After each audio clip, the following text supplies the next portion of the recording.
ভাই কালকে যে আপনার এলাকায় মারামারিটা হলো না, কালকে বিকালে আপনার ছোট ভাই মারি হাত ভাই হলো। আমার ছোট ভাই কালকে হলো দেখেছে যে হলো মারামারিটা, ও আপনাকে সাক্ষী দিবেন। তাহলে কি কস মনে, তাহলে কই সাক্ষী দিতে পারবি না? সাক্ষী দিতে পারবি না মানে? ও আমার ছোট ভাই না, সব পারবে। ভাইয়ের কাছ থেকে কত সব। এই কি হয়েছে মনে, তুই কত সব খুলি কত আমার কাছে। ठीक है।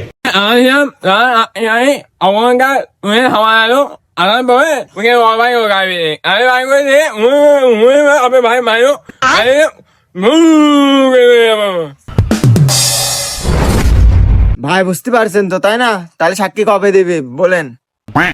না মুনি, আমি কেস কাটার ফি যাবো না, তুই তোর ভাইকে নিয়ে চলে যা, সাক্ষী মাকে দিয়া লাগবে না, যা আমি গেলাম। এই তোর কথা মনে হয় ভাই বুঝতে পারিনি রে। আমি তো সব ইলিয়া নিয়ে গেলাম, তুমি বলো আমি তো তোর কথা বুঝতে পারছি, কিন্তু মাঝখানে না হু করলে ওইটি কি বুঝালি? Motor cycle. ও হ্যাঁ, এবার বুঝতে পারছি।